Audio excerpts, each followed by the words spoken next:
All right, welcome everybody. This is the Spiritual Guidance Training Institute, our Interspiritual Luminary with Jade Kaiser. And I want to give a little bit of an introduction before our first question.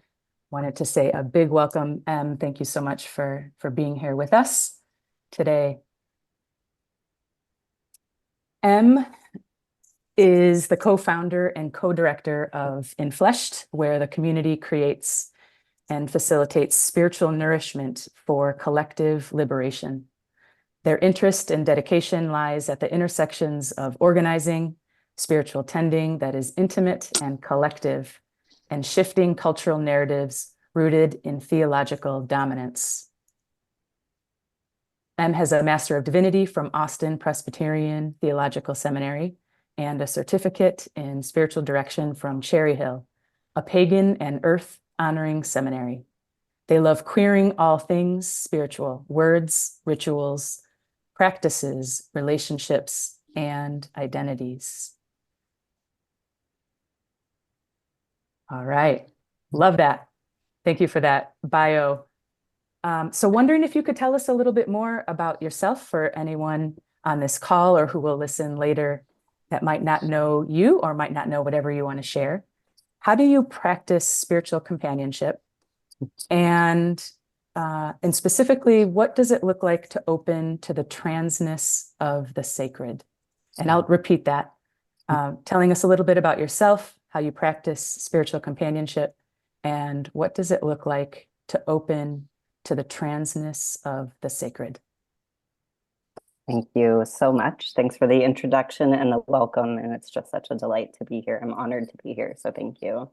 A little bit more about me. I am non-binary trans person. My pronouns are they, them. I'm bisexual. I am very earth creaturely oriented. In my spare time, I'm learning raptor wildlife rehabilitation right now and learning so much about and from owls and eagles and hawks.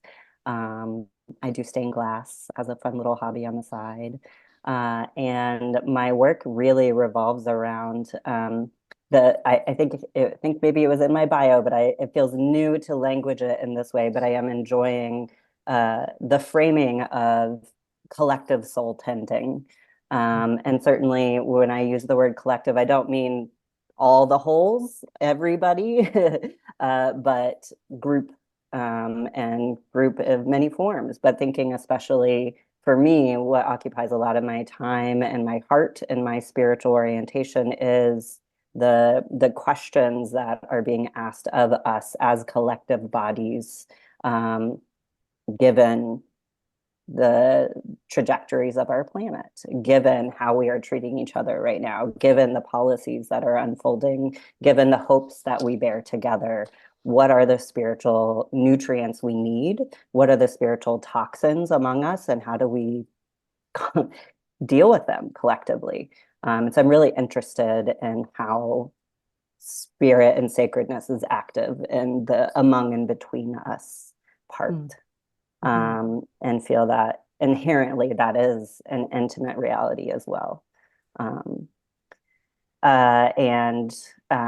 As for the sacredness, the transness of the sacred, this feels like such an important question to me for a lot of different reasons. But one of them is the way that I think a question like this reframes us from thinking like, how do we help a group, another group that we're not a part of, or how do we orient to marginalized people from a distance and instead invites more of a coming in for everyone. And I feel so passionately about the way that historically marginalized groups of every kind at the dominant fringes bear testimonies of sacred wisdom that benefit everyone.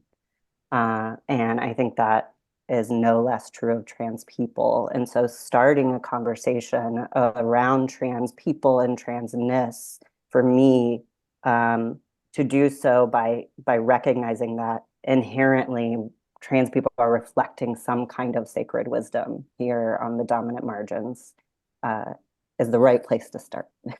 Because this is where all of us, no matter our genders, whether we're cis or trans, get to say, well, what's here then for me and for us? Because there's always something. And I think that invites us into deeper connection rather than this kind of even good intentioned distance across different social identities. So with all of that said, one of the things that I think I could spend an hour talking about different ways that I recognize the transness of the sacred.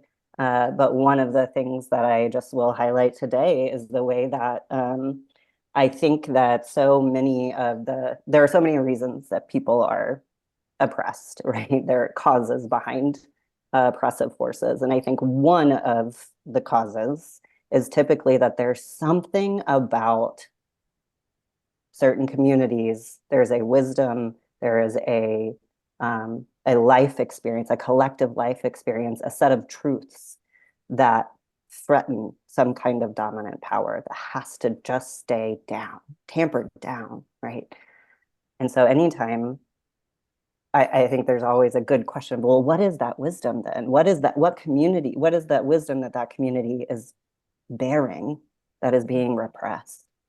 And I think one of the wisdoms that trans people broadly as communities over time and space bear is a kind of flow, is a kind of change, is a kind of, in the US, for instance, where settlers brought a very firm, very rigid, very hard boundaried concept of two genders that is not historical across time and place, but where the story became something so firm and so stuck.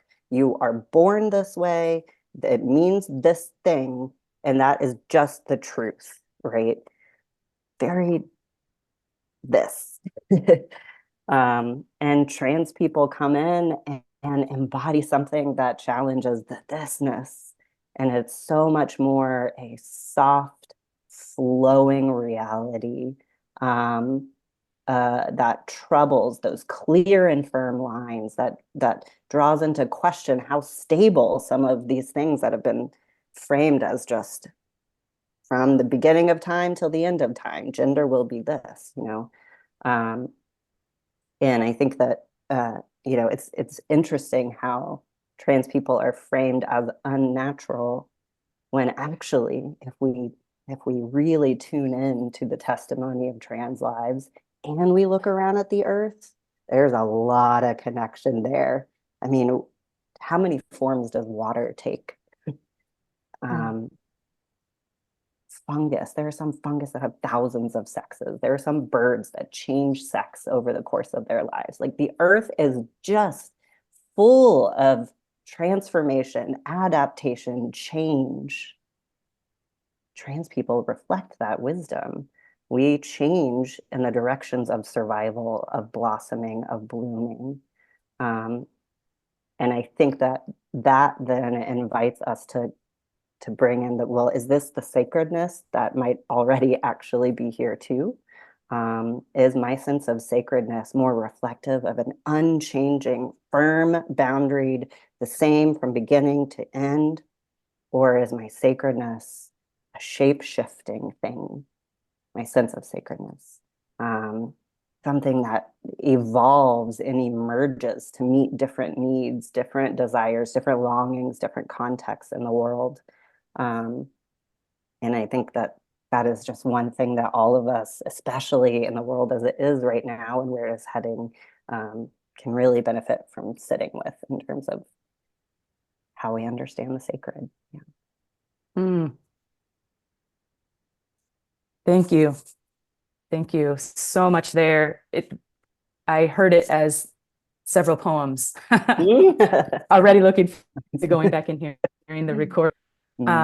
I see you as providing the spiritual nutrients that you're talking about. When I attend different faith community services, I'll see at the end of the bulletin or whatever, enfleshed. Mm-hmm. This is from enfleshed. And so I know that your impact is global.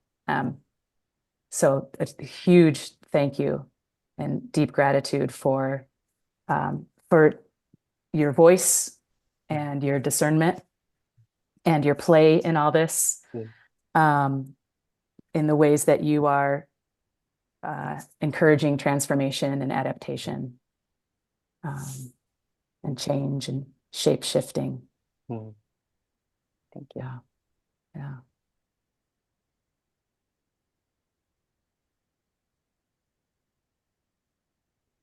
I'm sorry, I'm getting used to technology because suddenly I appeared and I'm like, holy cow, talking about change and flow. It's like, I'm here. Wonderful.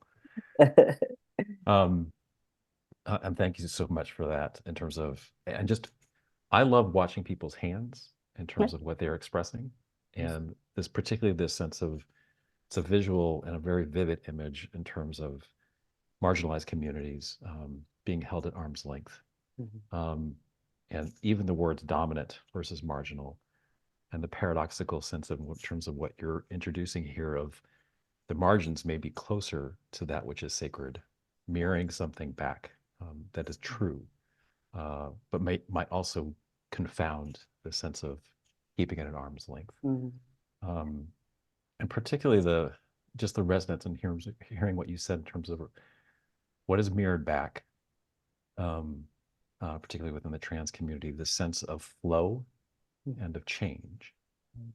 And just for me, in terms of Taoist practices of watching the ball move and continually moving in the same sense too. What I hear, and you tell me if I'm hearing this, is there's an invitation that you're giving to us of the possibility of participating in that flow and change, that we also could mirror this as well. And so I was going to ask you in terms of, for you personally, but also in terms of being with folks in this invitation, if that's there, what does this look like about integrating trans wisdom into actually direct experience of spiritual life and practice? That's an opening for us.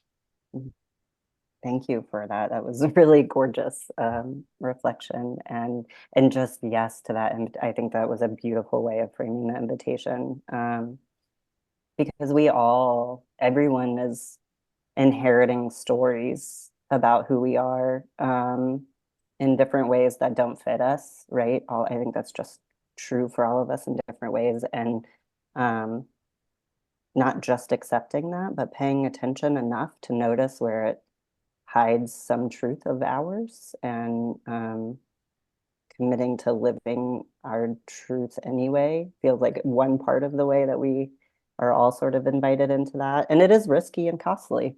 And I think that's part of the testimony of ours, certainly not only trans lives, but ours as well, is that there are plenty of reasons not to do it, but there are more important, perhaps, reasons too. And more broadly, in thinking about integrating trans wisdom into spiritual life and practices, another thing that came to mind for me in this, I would say, is of course, there are a million and five different experiences and perspectives in the trans community, so I don't mean to boil it down to mine. But I know for me as a non-binary person, the way that I have understood not just the language, but what the language is trying to do, is resist this sort of linear construction of two things in opposition to each other, in the way that specifically men and women have been framed as opposites, in a way that is, I think, ultimately doesn't serve men or women, whether they're trans or cis, well. And I think one of the wisdoms that non-binary trans people are bringing to this moment is that, first of all, those two genders have never been opposite. And in fact, there's a whole multiplicity of options of how gender manifests in the world. That gender is much more kaleidoscope than two polar opposites. And I think for me, one of the things that does, and again, I think all of these things can be attributed to different sources of wisdom, just trans life being one of them. But I think integrating this particular trans wisdom can mean for all of us in our life noticing where we have been given two options that are framed as opposite of each other. I feel like oftentimes it's the option we don't like, and then the only other option is the opposite, right? Is like just sort of how we can move through a lot of decision making. And I feel like a non-binary perspective asks, like, hold on for a second.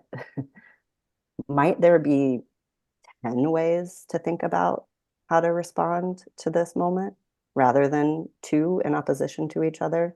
Might there be a totally sideways way to come into XYZ moment? And just taking that intentional time to resist the given, the provided binary processes of decision making, and opening to creative, unexpected, yet discovered, unfamiliar, strange other options that might be lingering in the moment too, is, I think, a kind of spiritual habit that can serve us all. Yeah. Thank you. I love, and I'm hearing so much and I want to ask tons more questions, but I'm not going to hijack this whole thing. But particularly, spiritual habit is a good one. Mm-hmm. And even the sense of broadening our own sense of what our canvas is. And this other idea of possessing oneself in order to lose and find something more. And there's all these tensions, are just beautiful tensions in describing that. Thank you. Thank you.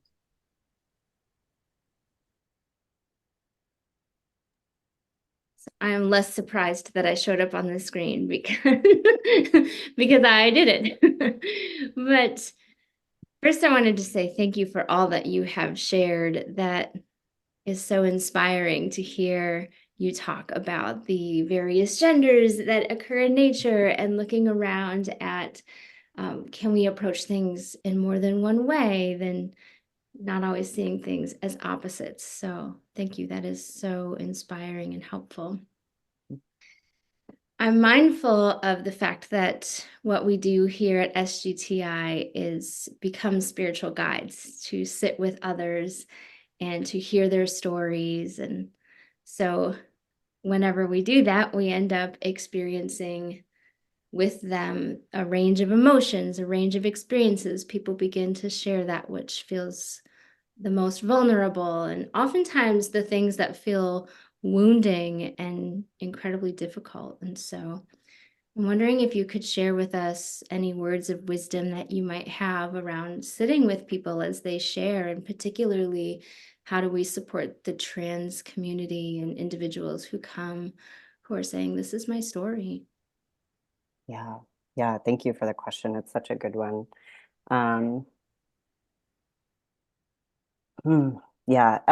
So I immediately think about the collective realities that trans people are facing right now in the United States, because that's my context, but certainly globally. There's such an escalation of policies and cultural targeting around trans people. And I think just knowing how much that is affecting trans individuals right now is like the first key. Being tuned in. I think there's a lot of isolated grief that has very few places to go among many trans people right now. But we're relatively small population, and we're often so scattered from each other. It's such a privilege to have access to spaces where trans people can gather in a group. Like, it's just not that commonly available. And so thinking about how many trans people are often not getting the access to that collective space, and yet living in this time where these stories being told about us and then the consequences of the stories are getting more and more difficult, which I really hope I'm wrong, but I expect to continue to become harsher for a while. And so I think in order to actually sit with a trans person in these times does require some level of knowing what these times are, right, for trans people. And having done some of one's own, at least basic research of knowing what that looks like in a life right now, especially depending on what state one might be living in. Feels so important, because I think otherwise there's just too much of a gap to really meet and be met without some sense. And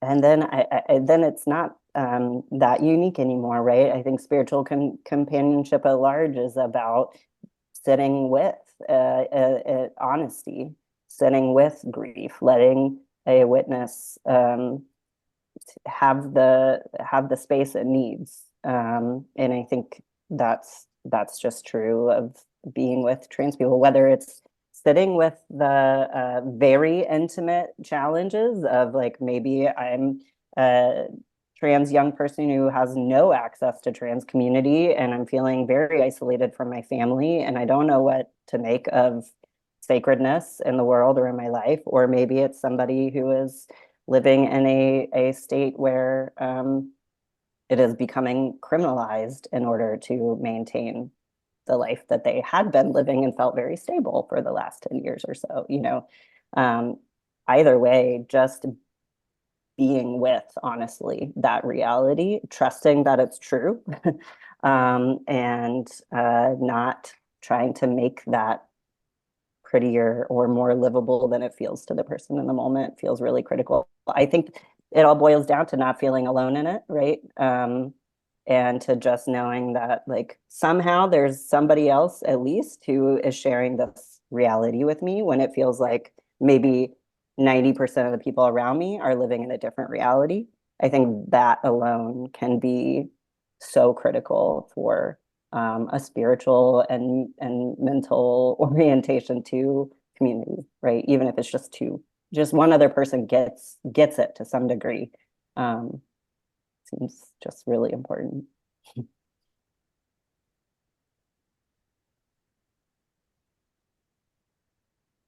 Thank you so much for that. I think it's important to take a moment, just that one person would hear my story and get me to any degree. So helpful. And even as you talk, I realize I spent a little bit time on the enfleshed.com website. It's so inspiring. I found myself off as sending other people there to check things out. And there's this, I heard you say at one point today, like, I think it's going to be the way that it is for a while. And at the same time, I guess looking forward with any amount of hope, like, what are the hopes and the dreams that exist in terms of our world situation as we think about trans issues, how we relate in the world and with the world? Like, what are your hopes and dreams? Where do you hope things will go? Yeah, thanks for that question. I hope for me these last few years has become a thing that I like to keep small. And for me, small is not a negative or diminishing thing. It is honorable in its own right. And so when I say small, I mean my hopes are less about, I'm less using my resources of hope in the direction of policies and cultural practices I don't imagine coming true in the next few decades and are far more oriented towards, okay, so what then can we do together among and with each other? Because we, I think, make our own hope together in a lot of ways. And if I may be so bold as to plug one little example, at Enfleshed, we did a project called Sacred Incantations, Rituals of Trans Wisdom for Every Season. This feels like the answer to the question you asked me in that this is a book of rituals and 76 pieces of art that have all been created by trans, two-spirit, and gender non-conforming people across the world.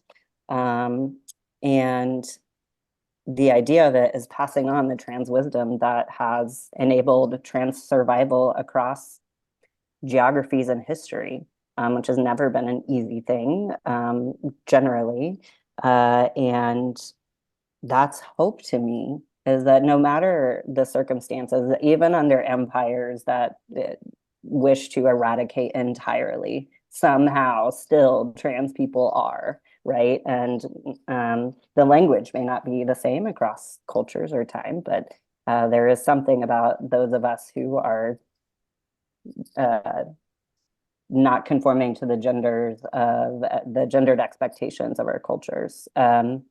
That continues. And my hope and my dream is that more and more trans people are tapped into their own connection to that holy lineage of survival and of joy in the midst and of supporting each other in the midst.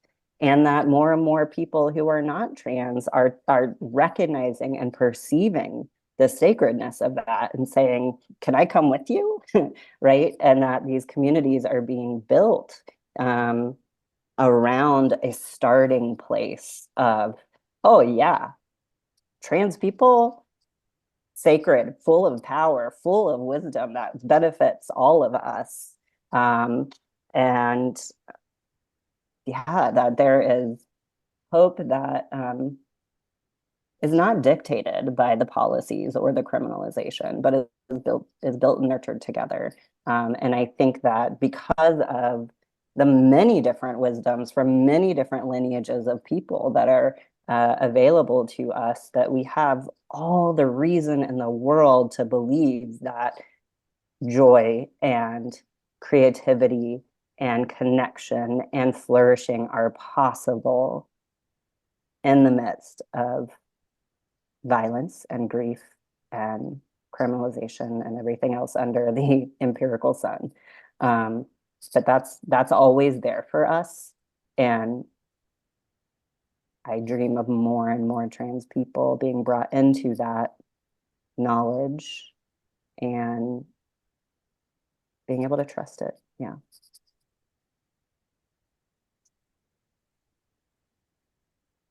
Thank you for sharing that dream. Yeah. When I'm facilitating forest bathing or outdoor companionship experiences, there's a moment, an invitation, a contemplation that is, who brought you to, like, how are you here? Who is somebody who has inspired you being here right now? And it's a moment to pause and reflect in gratitude. And as I think about, like, how did it come that I met you nearly 9 years ago because of my partner, when you were living in Chicago, and my own journey in the past 8.5 years living in the city, and have, I'm thinking about the different people that have supported me deeply, and wondering if you would share a little bit about who someone or some people or whatever beings have supported you to be with us in this moment. It's a really beautiful invitation.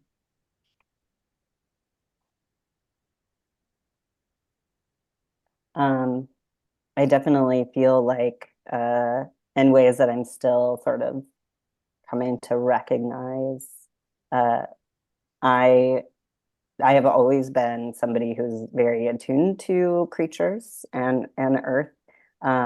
But when I think about how much I have changed over the course of my life, I grew up rather fundamentalist in the South, the deep South, and over the course of so much that has changed, I've been a part of a lot of different communities that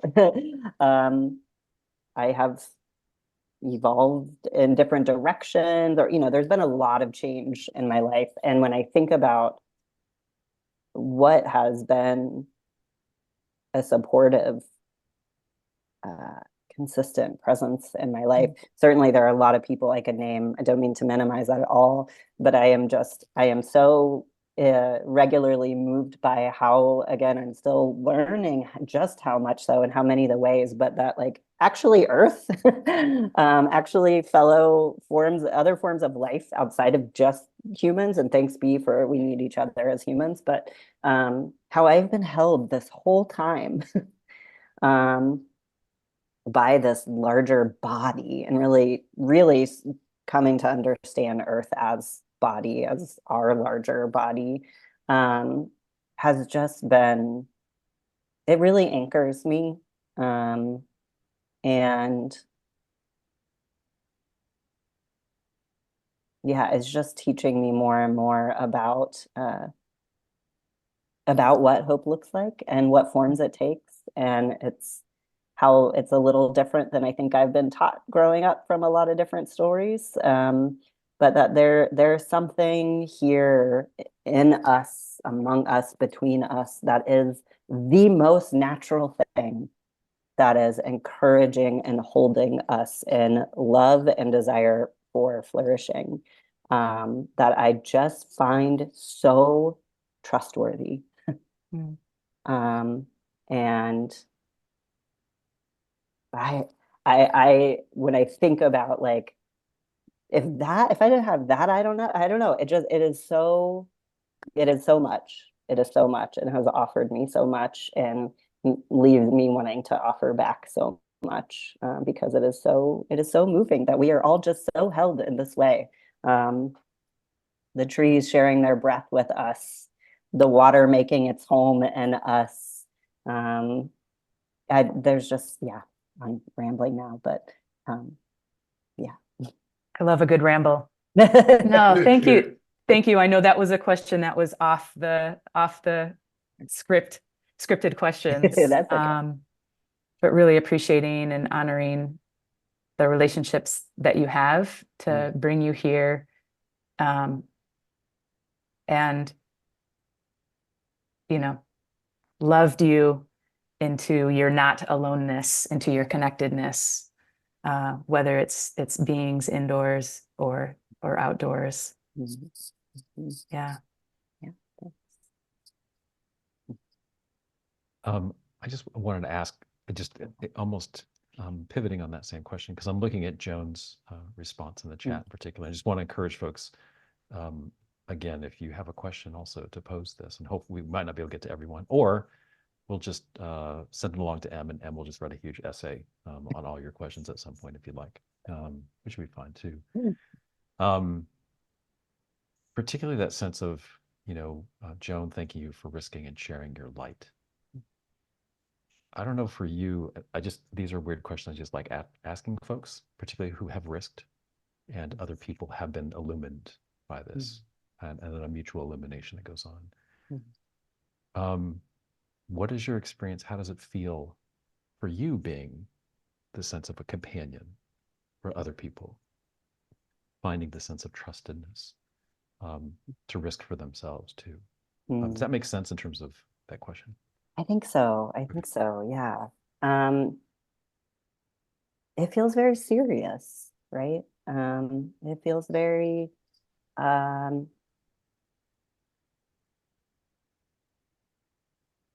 yeah, I think there's so many tensions that I feel, and the not wanting to be too casual with things that have serious consequences in a life. And meaning that both in consequences that come with risk and consequences that come with avoiding risk. And both of those are serious. And serious in that they also hold play, right? They hold questions of joy. They hold questions of flourishing. They hold questions of truth and of becoming individually and collectively. But I do, because of things that I have experienced, I do feel like when I am companioning others, really wanting to be present to their conscious discernment, conscious choice making for themselves, not being ushered in one direction or another, but really paying attention to what's important to them in their life to prioritize, whether that means choosing risk or that means needing to minimize risk, right? It's a very sort of vague way of answering, which I don't mean to be vague, but I just so want for folks to be moving in directions that lead them to flourishing. And I do think that in our culture broadly, that does mean taking risks. And so holding those tensions, I think in community is what it's about for me. And I feel a lot of joy and hope about taking those risks together, but also wanting to be real about it too, right? Thank you. I'm very much enjoying and sitting in that sense of you taking that seriously. Even people you might not even know you're companioning in this moment. Yeah. But with this risk, and risk can contain both seriousness and a playfulness, and it can feel both that in terms of your liturgy and your poetry and what you're offering, in the sense. So just the immensity of that is, yeah, just very much appreciative of it.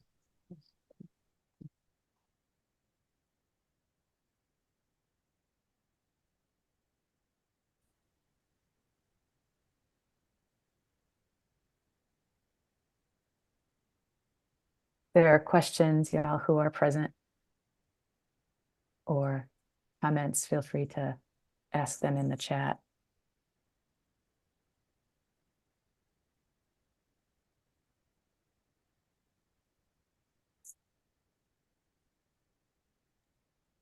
Maybe while we're waiting for those to come up, maybe to dive in a little deeper on the concept of hopes and dreams. You know, I read somewhere around this notion of community that is so open and so loving that maybe no one would ever be excluded. Maybe this would be the community. And it's funny, you know, like I've been involved in creating community for a couple of decades and have even dreamed at one time that I too could create an ideal, loving community, and was incredibly disappointed when I couldn't do that, you know, largely because I think we take a lot with us in terms of our wounding. And so how projection and counter projection can, you know, weigh into relationship and what's happening. And so I wonder if you have thoughts about these types of communities. I even watch in certain communities that say like, oh, we're open and everybody can be here. I watch people try to come and be a part and then kind of not stay. And so in the midst of, I think, often dreaming about the ideals and the hopes of what could be and seeing them dashed, what is your experience? What do you think about these things? Can we do it? Is it possible? Oh, big questions. Yeah. Yeah, you know, yes, and right, always. I think that there's a lot of yet unwrestled with questions in a lot of communities that primarily reflect dominant identities, with the inherent boundaries, the inherent barriers is what I mean, that are going to be there even with all the right intentions. And so again, for me, just personally, I feel I have felt such a shift over the course of my life and ministry, sort of away from how in spaces where there's majority dominance, race-wise, sexuality-wise, trans versus cis-wise, yes to when those communities are already established, asking how can we make sure this is as welcoming as possible to those who are not a part of the dominant identities, that yes. And even more so, how can we collectively as people who want to be together, build communities of genuine connection and solidarity across our social differences? How can we start from somewhere different? Not starting from these places that are already formed around dominant identities. How can we start building anew from those edges, right? What does a community look like that begins with the sacred is trans versus that begins with a sacredness that eventually comes to understand maybe transness has something to do with it? Like, they're just wildly different starting places. And I think the more we can tend to the ones we already have well, and also do the work that we need to do, especially in our places of dominance, our identities are of dominance, to let that have less impact in a community that's formed more around what has already been pushed to the edges, is the shift that just has to occur for people to stay, if you will, I think. Generally, there are always exceptions, but I think generally, those are the moves that we need to be making collectively if we wish to build communities that are less monolithic.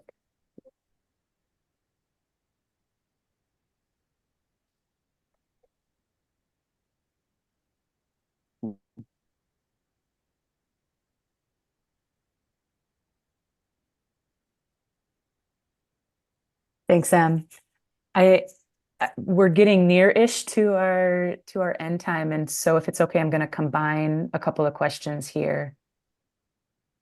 I am so appreciative of your words and perspectives about the possibility of experiencing joy in a very imperfect, even violent culture we're experiencing right now.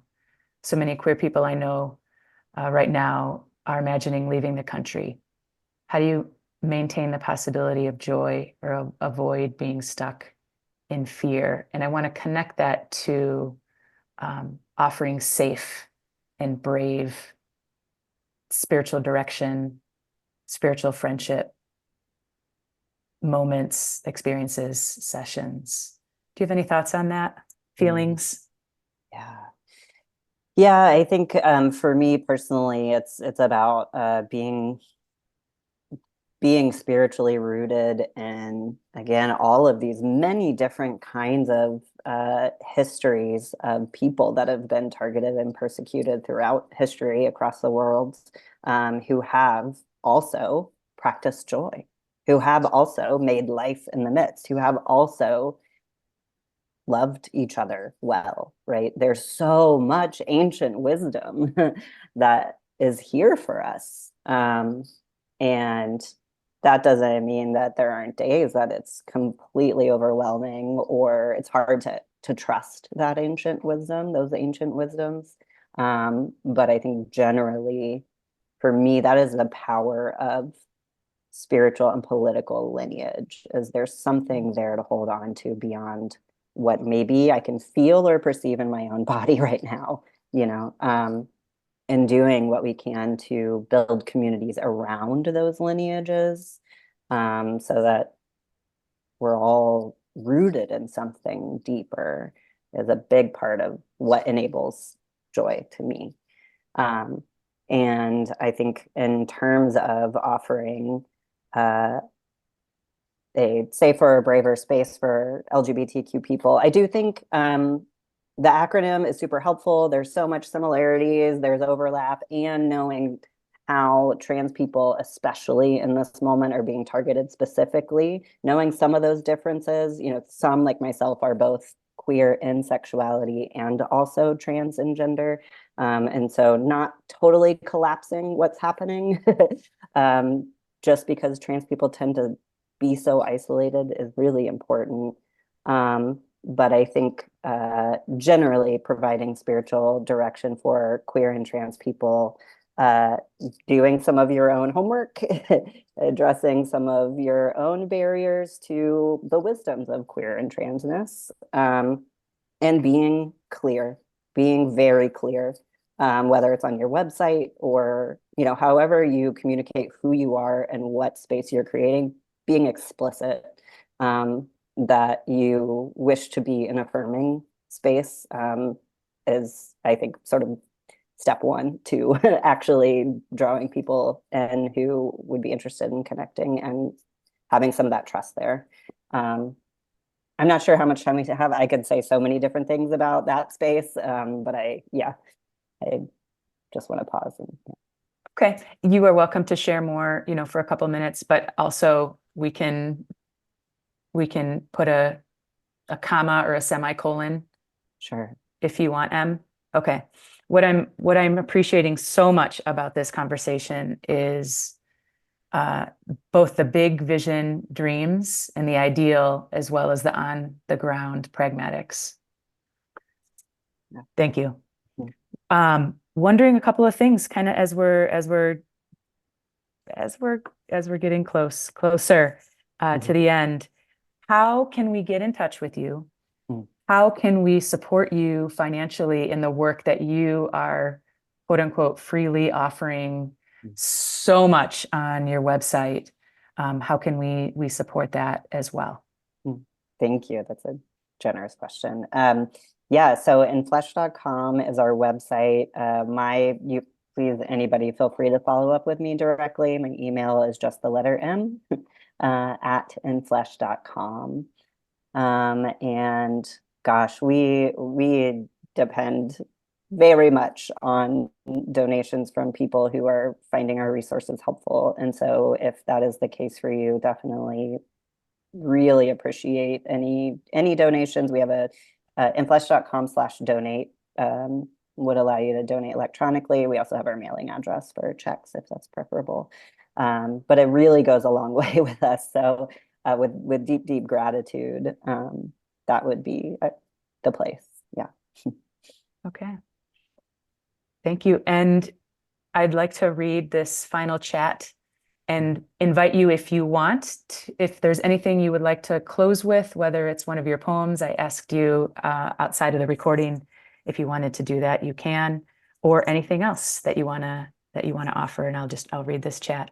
Thank you for Enfleshed. As an interspiritual minister who works with Christian church people, I find Enfleshed so helpful in expanding beyond what my parishioners already know. I find authenticity to be the secret inner blessing that's gifted to us trans and non-binary folks. I have a hunch that authenticity is the key to seeing beyond. If there was more time, I'd love to open this up and share more. Thank you. Yes, thank you for that. That's really beautiful and powerful. And yes, I too wish there were time and space for that opening, but thank you for cracking it just a little for us. Thank you for having me, for hosting this conversation.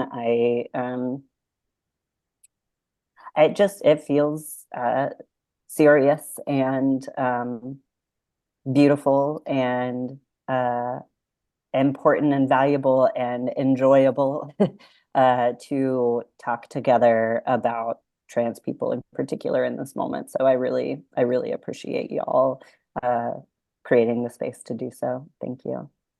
And I will close with a reading. Thank you for that invitation. This was a piece that I wrote in response to some of the sort of don't say gay bills that have been moving about. And yeah, I'll just leave you with this. Thank you. Every time the word gay rolls off my tongue, when the words queer or intersex or trans or non-binary or bisexual bless my lips, no matter what I'm talking about, I am also always sending a love letter, casting a lifeline, praying a prayer, and yes, obviously waving a flag. So many generations of silence and slurs, of words of violence and of quiet, lonely. Does anyone else in the world feel this way? My heart could burst every time I speak the imperfect but earnest attempts at finding ways to communicate lineages of us. Every word a reaching toward each other. You're not alone, or we got each other, and isn't it divine being this way? It's never too early to start teaching this love language and planting these seeds of assurance. Just thinking about it makes me want to sing the whole queer lexicon to the tune of ABCs to every newborn baby.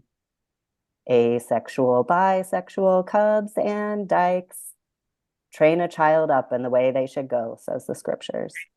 And I want them all to go queerly, go freely, go in belonging. I want us to raise a whole generation of kids who never learn to hate themselves or to treat others like monsters or that there's anyone even God is against. This is indeed part of my queer agenda, to expose children as early as possible to all the possibilities of their beautiful becoming, to leave no doubt that whichever way their love blossoms and their gender blooms and their body unfurls, they will be protected, cherished, celebrated, loved. In the world as it is, to even begin to balance out all the messages otherwise, these things cannot be said enough. So we say them in every form they take across languages and cultures. We say them as early and as often as we can. We say them especially when they're not welcome. We say them with all the love we've got, and we will never, never stop. Thank you. For your graciousness in sharing your story, your generosity of spirit. And we wish you well in your endeavors. But thank you so much. Thank you. Be well. Take care.